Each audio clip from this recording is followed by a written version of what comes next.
Hey guys, for those of you who know me and have followed me for years, I'm going to take a little bit of a shift with my Analytics YouTube channel for a little bit here. If you're not aware, well, first of all, I was working on my books, Making Data Sexy, so I took a break on creating videos. And my goal was to finish and publish by the end of 2019, which I accomplished, and I was going to get back into blogging in January of 2020. And the last week of December 2019, I found out that my niece, Tylee Ryan, and her little brother, JJ Vallow, had gone missing. Lori Vallow used to be my sister-in-law. She was married to my brother, Joseph Ryan. I will frequently refer to him as Joe because that's what I grew up with. Joe passed away in April 2018. Lori didn't tell me. I found out through another source, a letter being sent to another family member as they were desperately trying to find a family member and to be able to claim the body. And I reached out to Lori. Lori asked me to come out and be a support to Tylee. I've talked about this numerous places. You could check out Dateline's first episode. I've done a lot of interviews, so I'm not going to go too far into it. But my focus has been this case. And so what I'm going to do with my YouTube channel, until I've told the story that I feel I need to tell, I'm going to use my channel to accomplish this purpose. And it still fits within what I do in analytics, and you'll see how it fits in because I took on this project of pulling together the data around the case. And so, we talk a lot in marketing about telling a story with data, and I think that's what you're going to see in this case. So I'm going to talk about the Tableau dashboard that I built out that's publicly available, how I use that to dig into the case, and then we're going to actually be digging into the case for a while. So if you're really just here for the data, you might want to just hit pause for a little bit. Just let me do my thing, and I'll know when it's time to wrap things up. And then I will get back to blogging about data, creating videos around data that is not around this case. But this is kind of a unique situation in that there are quite a few podcasts out there, a lot of really excellent YouTube channels by real crime YouTubers. I am not a real crime YouTuber. I had never been in a real crime Facebook group or anything like that until this case. I didn't even know that they existed. I haven't watched the documentary Don't Fuck with Cats yet. I do plan to. But that's kind of been my world ever since I found out about Tylee going missing. And unfortunately, we did find out just a few weeks ago that the children were deceased, as I expected to find out. And they were found on Chad Daybell's property, who is Lori Vallow's fifth husband. And they are currently sitting in 2 different jail cells. So that's a good thing. So where I'm going to start with this is there are 2 primary sources that I use when I'm digging into this case. The first is a blog post that I created. I published this back in February because before I was an analyst, I was actually a reporter for a New York Minute, and then I went right into corporate writing. And then while working for a publishing company, transitioned over to analytics just because I was the only one doing it. Anyway, I saw that a lot of reporters were getting tangled up in the details of the case. So there were a lot of inaccuracies early on. I was just about everyone's sister, except thankfully no one ever called me Chad Daybell's sister. Just about everyone else I was called their sister. And because there were so many moving parts to this story, it was really easy to get tangled up. So what I started doing was just curating this timeline. But I took a little different approach to a lot of the timelines that are out there. And the page became so massive, I actually had to remove a lot from the timeline. I had to remove all the pictures, which was unfortunate, and basically all of the fluff, because anytime I tried to update the page, it would crash. It would take me at least 2 hours to do even just minor updates. At this point, I've stopped updating the timeline. Now it's mostly like court dates and stuff like that. And there are plenty of sites out there that are much more powerful. They have more resources. Their site doesn't crash when they try to update a page. I mean, if you were to try to print this off, as the last time I tried to print it off because someone mentioned it to me that she tried to print it off thinking she was just going to read it. Yeah, the last time it was 200 pages. This is including the comments as well. I think without the comments, it's still more than 200 pages. That's 8.5 by 11. So it's a very comprehensive document that I've been curating for a while. So one of the things that I did in this timeline is I would just mark something that happened, but then I included citations so that anything could be double checked. You could just click through to the citation. If it's a video, I let people know exactly what minute mark they can find that particular reference. If it's a YouTube video, I actually link directly to that section of the video. So if I reference something on YouTube and you click on that link, it will take you, like in that case, to the 27-minute 4-second mark. In this case, this is a Dateline video, so you have to watch commercials and stuff like that. It's NBC's video player, so you don't have all the bells and whistles you have with a YouTube video, unfortunately. So that's the timeline, and we will be referencing this quite a bit. The second source is going to be this dashboard I created. And before I pull it up, I'm going to explain a little bit about the background, why I built out this dashboard. So up until May, so just a couple months ago, for the most part, the Cox family was very, very quiet. You didn't see them coming forward very much. In fact, Colby Ryan, who was Tylee and JJ's half brother, and he just has the Ryan name. I was also a Ryan. The reason he has the name is I thought Joe adopted him. That's what Joe and Lori had told me. It seems now like there's a possibility Lori just had Colby's last name changed. So we're still waiting to find out confirmation about that. But Colby had been coming forward with a few YouTube videos where he made appeals to Lori and things like that. He didn't do a lot of interviews together. We were on the Dr. Phil show. And then he did one other interview with Justin Lum of Fox 10 in Phoenix, who's been one of the primary reporters really covering this story. And then not a whole lot. We just didn't hear a whole lot from Colby, but we didn't hear from the rest of Tylee and JJ's family at all on the Cox side. JJ's biological grandparents, they've been very active. They're the reason that we even found out that the kids were missing. They did a welfare check, and that was back in November. We'll jump into that.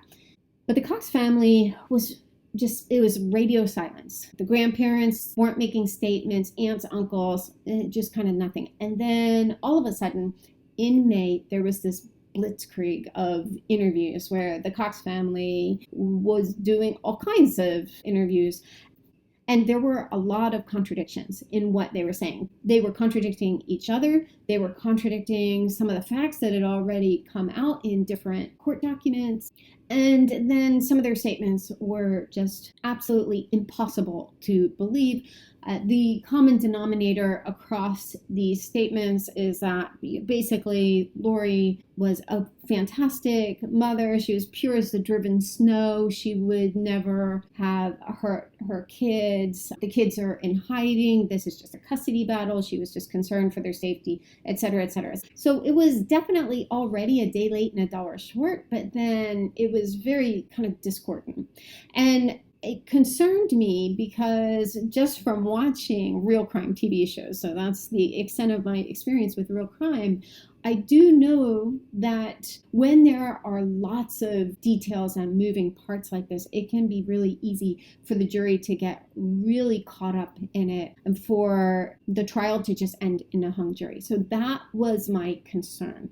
And so I wanted to be able to make sense of all of this. But living with my hairstylist daughter who was out of work with COVID. It just wasn't financially possible for me to take on this task of paying someone to do these transcriptions of these videos and stuff. So this Facebook group that I'm in that I absolutely love, True Crime Underground, I've done many deep dives into this case in that group. So it's a private group. You would have to apply to get in, but it's great. And so we did a GoFundMe and just started raising money. And this was just for the transcription. So of course, and there was no charge for my services. This is my niece and JJ.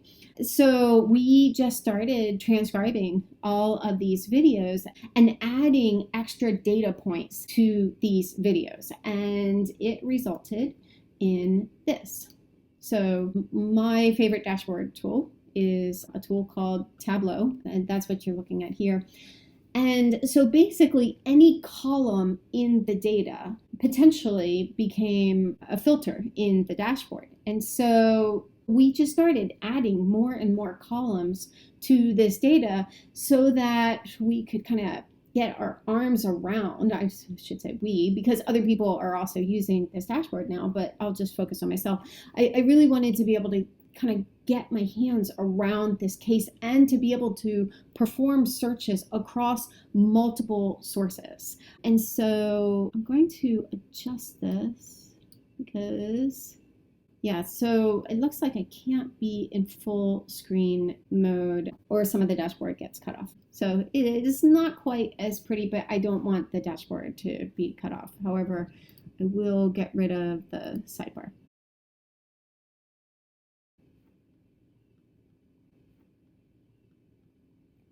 Okay, and this is also online. So I think I created a bit.ly for it. I would create bit.lys for most of these things, and it's JJT video dashboard. So actually, I'll see if this is working. It's a pretty thick and chewy cookie because there's a lot of data in here. And it was glitching out earlier. Yeah, so Tableau is having an issue with their server tonight. Yep, we'll just focus on the desktop version for now. Usually that doesn't happen, so I'm sure they'll fix that issue. So let me introduce you to the dashboard. There are 3 different dashboards as of now. I am going to add more dashboards to this overall dashboard whenever I think we're working on the last video source.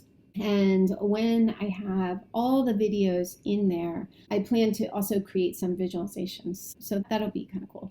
I do have this Get Started dashboard. It's just kind of an overview of how you can use the dashboard. I'm not going to focus on that. Where I spend most of my time is in this interview dashboard. So this interview dashboard really focuses on they're either video interviews or body cam. So primarily, those are the 2 sources. I did just order a transcription of Alex Cox's 911 call. That will make more sense as we talk more about who Alex Cox is. So that will just be audio, and the 48 hours episode is only audio. But for the most part, these are video and audio, either interviews or body cam footage. And the way that this works is if you look at this title, and this is the filter I use the most, here is where you're going to see a list of all of the videos that have been transcribed and added to the dashboard.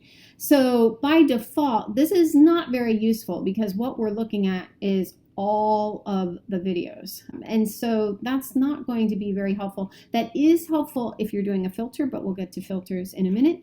But if you just want to see like a transcription of a particular video, then the best way to do that is to deselect all and then select, and I'll select this one, and there's a reason for that. So this was body cam footage of Lori Vallow, her best friend Melanie Gibb, we will talk more about Melanie, and Tylee. They went into Gilbert Police Department. We will definitely take a very deep dive into how Gilbert Police Department really messed up, in my opinion, everyone's life, except my brother's. And I do believe that he was Lori's first murder.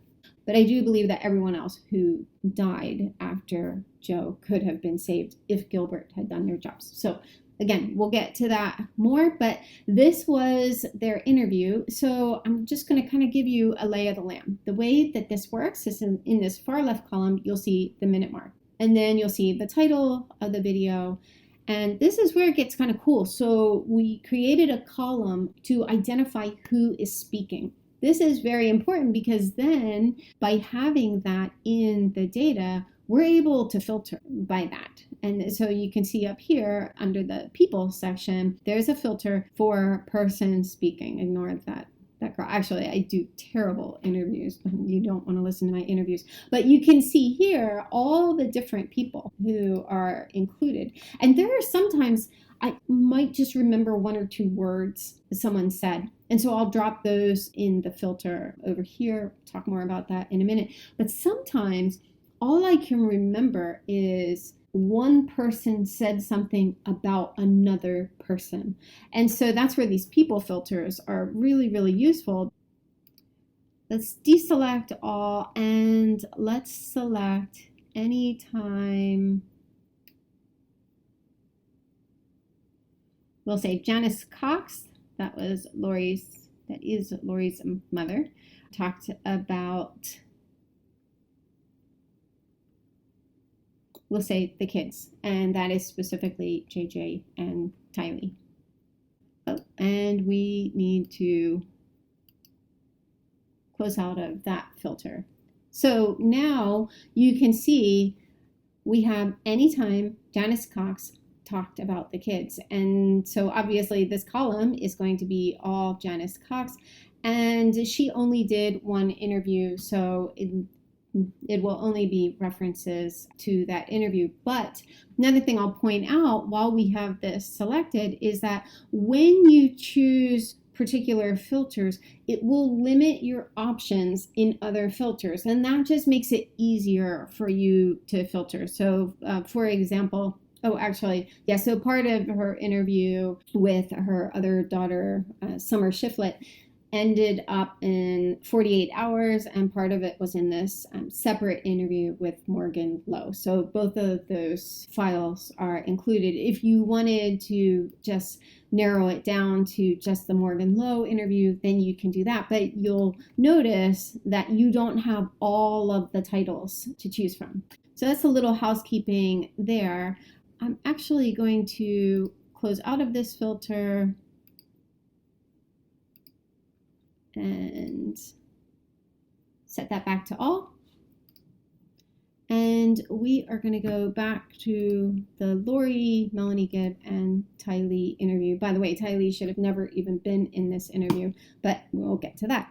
So we've talked about the person speaking. Now I'm going to hop over note for a second to talk about the most important one. And this column here is what they actually said.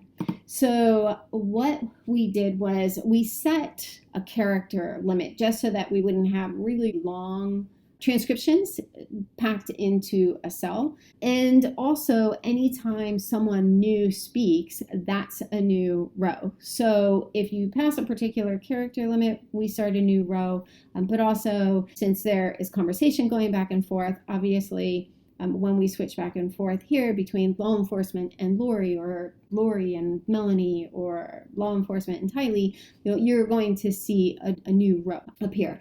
So when you hover over any particular cell, and we'll focus on this one, you'll see more information about that particular quote. Sometimes you'll see like the published date, and I did that just so that this table wouldn't become absolutely massive. So you can hover over one cell, see, okay, the published date for this was April 8th, 2020.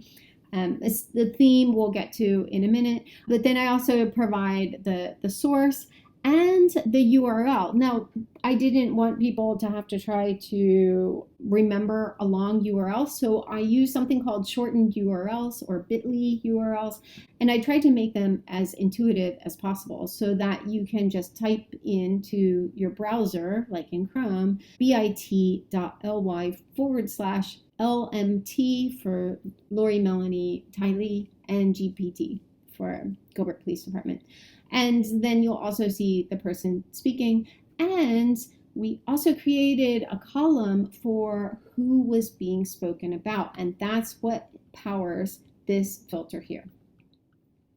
Okay, so this note column, this is the last thing that we'll focus on in the table. So I've been making my way through these videos. It will take months because there's just so much material. But as I've been doing my own deep dives into this case, sometimes if something stands out to me, I'll make a note about it. And I think I started with this video because there were just so many red flags. And so if you see this check mark, that just is an indicator that there is some kind of note. And I have 3 different types of notes. I either note a contradiction, just a general note that I think I call it an observation, or a red flag. Red flags are almost always, if not always, around law enforcement, something that they missed. Now, sometimes a contradiction could also be a red flag, but if it's a really clear contradiction where someone contradicts himself or someone else, or something like in a court filing or something like that, I am trying to note those things. Here you see these contradictions right from the starting gate. And one thing to understand with Lori Vallow Daybell is she's very stream of consciousness and she is very dishonest. Whatever pops into her mind that seems most expedient at the moment, that is what she'll say. So in this particular case, and we'll take a dive into this, in a matter of the first, I think, probably the first minute of the interview, because the first minute was like, what room do we go to? Where do we sit? That kind of intro stuff. And then 1 minute in, that's when the interview actually started. And she was already contradicting herself over this incident where Charles took her purse out of her car. And it's a simple question. I don't even think he asked her if her door was locked, but she was trying to explain how he got to her purse and offered 3 different explanations for, first the door was locked, then it was, the door was locked, but the sunroof was open, which for her SUV would have been impossible for Charles to just reach in. She said that he reached in and grabbed the purse. And then she shifted and said, oh, it was the first time ever I left my door unlocked. And then she finally settled on, I don't know if the door was locked or not. So that's why there are quite a few notes in here, but you'll see quite a few notes in this particular interview because there are a lot of red flags with law enforcement, and Melanie has the same proclivity Lori has. She'll say whatever is expedient and they contradict each other, and it's just a bit of a shit show sometimes. But that's kind of the lay of the land. And then I'm going to touch on some of these filters. So media type, that's not something that you necessarily want to focus on. You will see these documents and social posts. Those are actually in this document dashboard. And so nothing is showing up because I have a video selected, and these filters apply to both dashboards. So I'll get to the document dashboard when I finish talking about the filters. So I would just keep that to video. You probably don't want to start combining document social posts with videos, but if you do, hey, knock yourself out. So then you have these filters. You want to use lowercase. I have a lowercase function applied to this so that you don't have to try to figure out if you should use a capital letter or whatever. You can use a whole word or fragments of a word. So for example, we hear a lot about Lori making allegations that Charles cheated. And so if I just type in the word cheat, it will catch cheat, cheated, and cheating. So that's how that works. If you want to clear the filter, you just hit delete and then hit return if you're on a Mac, enter if you're on a PC. Again, it's like rinsing it out and everything will come back. I also added this ability to highlight. So sometimes, since I see the word daughter, I'll just choose daughter. Like I said, when we're in full screen mode or when they fix the website, you don't see that weird kind of outlining you see when I select stuff. So bear with me there. But I'm going to type in the word daughter. And here you'll see that particular cell is highlighted in orange. Sometimes if you're kind of a casual user, you're probably not going to need this, but there are times where I'm taking really deep dives and I'm trying to find something in particular, and I'm using all of these different filters. But sometimes with the regular filter, it's a little too scorched earth, because let's say I find the reference that I want. So let's say for this particular interview, Tylee contradicts Lori and tells her, hey, your car keys are normally attached to your purse. So there are actually 3 different times where Tylee calls out both Lori and Melanie Gibb, because she's just a really straight shooter. But when you filter here, now you can't see any of the surrounding conversation. So typically what I'll do is, once I find what I'm looking for, I'll say, okay, that's at the 21-minute mark. And then I'll go in here, release the filter, and then just scroll down to that particular part of the interview. If there are quite a few references to something that I want to find, then I'll also use the highlight option. Then I also have these themes. So this is helpful for when you're just really trying to initially kind of understand a particular theme around these crimes. So for example, I have this cult theme. And if you want to know the keywords that are included in a particular theme, you can go to the Get Started dashboard, and I have a breakdown here. So if I use fragments of a word like anger, angry, angrily, that's included in anger, frustrate, frustrated, frustrating.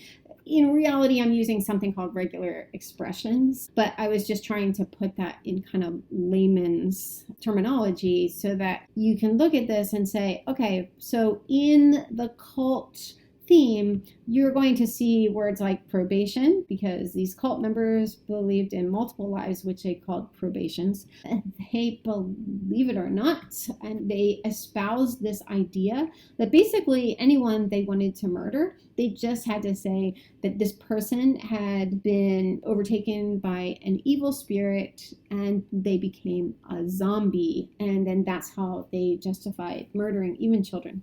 And you'll see references to veils, previous or multiple lives, that kind of stuff. Portal, oh gosh, don't even get me started. I included 144 for the 144,000, etc., etc. So when you go in here, and if you were to select that theme, and I need to release this filter so I get more results, that's something I'm always kind of having to do, is look and see, wait, do I have a filter applied? And that's why I'm not getting more results. But now you will be able to see that particular theme across multiple titles. So you can see here, they're all included because I think every single video follows some kind of cult theme. Okay. So that's the theme filter. The money theme, that's helpful if you just really want to focus on something like all of the insurance plans, because these people were insurance scammers and most of the deaths had some kind of life insurance element to it. And I have a phone theme because they had all these burner phones that they used and things like that. So you can explore those if you're so inclined. And then this is the same thing, but it's just a highlight option instead of filtering. So that's the lay of the land with the dashboard, at least with the interview dashboard. Now with the document dashboard, we're not going to go too deep into this because this is the same thing. It's just applied to documents. So instead of minute marks, if it's a multi-page document, I indicate the page number. And then most of these court documents have line item numbers. And I kind of followed that theme even with personal documents that don't have line items. Like, for example, these statements, like Lori and Tylee's statements to Chandler police. This was after Charles Vallow was shot and killed by Lori's brother, Alex Cox. And so they didn't have line item numbers, but it just makes it easier to follow and to be able to read the document. So I'll just pull up one of those as an example. We'll jump into Lori's, her statement. it is batshit crazy. This will be a good document to dive into. She contradicts Alex, she contradicts Tylee. She's all over the place in this document. But what I'm focusing on is, you'll see with these documents, what I've done is I have split up the document into individual sentences. And so each sentence is a line item. And so you'll see here, this was page 1. And the reason I did this is all of these documents are released by these different media sources as images. And images and videos, from a data standpoint, they're pretty crappy data sources, because all of this really critical information is trapped in this form that you can't access. And so it's like the most, what we call in the data world, unstructured data. It's like as unstructured as data can get. So what I did with this project was I structured this. And in fact, it wasn't even really data, but I took it and structured it as a data source, with these individual columns. Most of them are contrived, and that's what's empowering this dashboard. So this is just helpful. If you then go look at the screenshot, you can, first of all, it's searchable because it's text, it's not a screenshot. And I'll show you an example of what some of these screenshots look like. I mean, they are pretty awful, some of them. Like, this is one screenshot that was published. These were Charles court documents, and this is what this document looks like at 100%. So just to even try to read it, I couldn't even run OCR on it, which is just short for optical character recognition, because it was so low res. And so just to even read it, I would have to zoom in, because I also have old eyes, and try to find what I'm looking for. But then I had to keep doing that. And there was no way to know, wait, which document did I read? Well, whatever it was I was trying to remember. And now I don't have to remember where these things are, because I can just search the dashboard. Anyway, so that's an introduction to the documents. Some of these documents are very interesting. Some are personal documents, like the one character you'll learn more about is Ian Pulowski. He married Lori Vallow, Daybell's niece, Melanie, and there are two different Melanies with two different spellings for optimal confusion. But he married who used to be Melanie Boudreau, and there's some drama around her, supposedly after 9 days of dating. So take that for what it's worth. But he created these documents, and we'll talk more about these documents. But quite honestly, in my opinion, these two documents that he created, as well as this other document, and I just added it tonight. It was this Reddit post. They are tremendous insider sources that really tell the darker story behind what motivated these murders and people going missing and mysterious deaths and things like that. So we will definitely take very deep dives into these particular documents. So that's what I'm going to cover today. I just wanted to kind of give you a lay of the land and explain the approach that we are going to take with this particular YouTube channel. It's going to be very data driven. And one of the things that I'll do, I was doing Twitter stories for a while, but a lot of people were really getting tangled up in the Twitter stories. So I'm just going to shift to YouTube videos, and it kind of gives me more latitude to tell the story and to take these dives. But one thing that I've been doing, even in these Twitter stories, and if you will want to follow the Twitter story, at least what I've done to this point, you can follow me on Twitter, Annie Cushing. I won't be tweeting about the case moving forward, but I did tweet quite a bit about it. And I broke it down into individual days. So you can see here, this was day 7, and that was the last one I did. And if you click show this thread and scroll to the top, it will take you to the first tweet for that particular day, and then you scroll down. And what you'll see is that I almost always start with the dashboard. I find what I'm looking for, and then I pull out these videos so that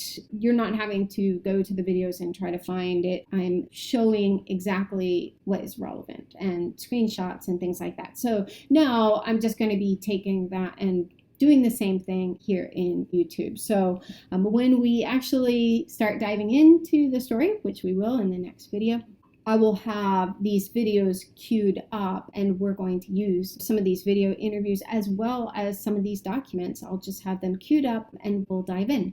So as much as I wish that this had never landed in my world, it's kind of turned my world upside down, I do look forward to trying to give people an insider view of what went down, what went wrong, and how the hell did these people get away with so much? They got past so many law enforcement checkpoints, and I'm really going to focus quite a bit on that. I don't have an issue normally with law enforcement. I'm very supportive of law enforcement. I have great friends who are in law enforcement, and I appreciate what law enforcement does in terms of they risk their lives on a regular basis. And I live in New York City, where I see police officers risking their lives to keep our communities safe. So I'm very grateful for law enforcement. I don't kind of have a horse in this race, but with this particular story, you will see there are very strong undertones of white privilege and a femme fatale just singing her siren song,